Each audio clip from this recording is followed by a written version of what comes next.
20 रकत तरावी रमज़ान की तमाम रातों में हर आकिल बालिग मुसलमान मर्द और औरत का अदा करना सुन्नत मुअक्कदा है।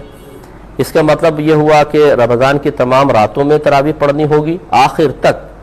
नंबर 2, आकिल बालिग मुसलमान मर्द और औरत दोनों को अदा करनी है। नंबर 3, सुन्नत मुअक्कदा। और नंबर 4, 20 रकत तरावी है।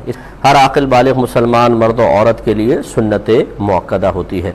लिहाजा इससे कई बातों का जवाब हो गया कि बाज़ लोग 5 रोज़ा तरावी 10 रोज़ा तरावी आजकल पढ़ लेते हैं और उसके बाद समझते हैं तरावी मुआफ़ हो गई। जब उन्हें कहें कि जो तरावी पढ़ें, कहते हैं हमने तो पूरा कुरान सुन लिया है।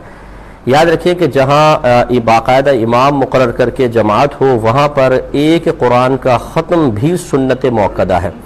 और 20 रकत तरावी रमज़ान की तमाम रातों में भी सुन्नत मुअक्कदा है। अगर आपने 5 दिन में या 10 रोज़ा या 8 रोज़ा तरावी पढ़ भी ली है तो कुरान सुनने की सुन्नत तो आपने पूरी कर ली है, लेकिन जो तरावी 20 रकत पढ़नी थी रमज़ान की तमाम रातों में वो सुन्नत कौन पूरी करेगा?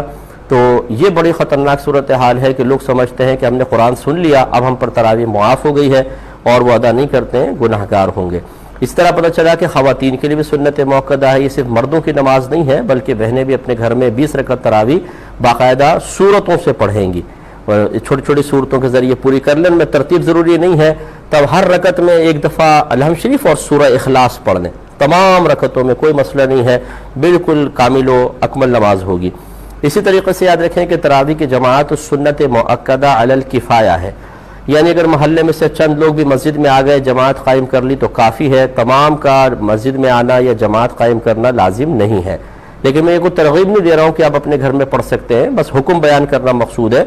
अफजल यही है कि आप मस्जिद में तशरीफ़ लाएँ, बाकायदा जमात के साथ ही नमाज़ पढ़ें। लेकिन अगर बिलफर्ज कोई सुस्ती करता है, किसी दिन जमात के लिए नहीं आता और वो घर में नमाज़ पढ़ लेता है तो गुनाहगार नहीं होगा।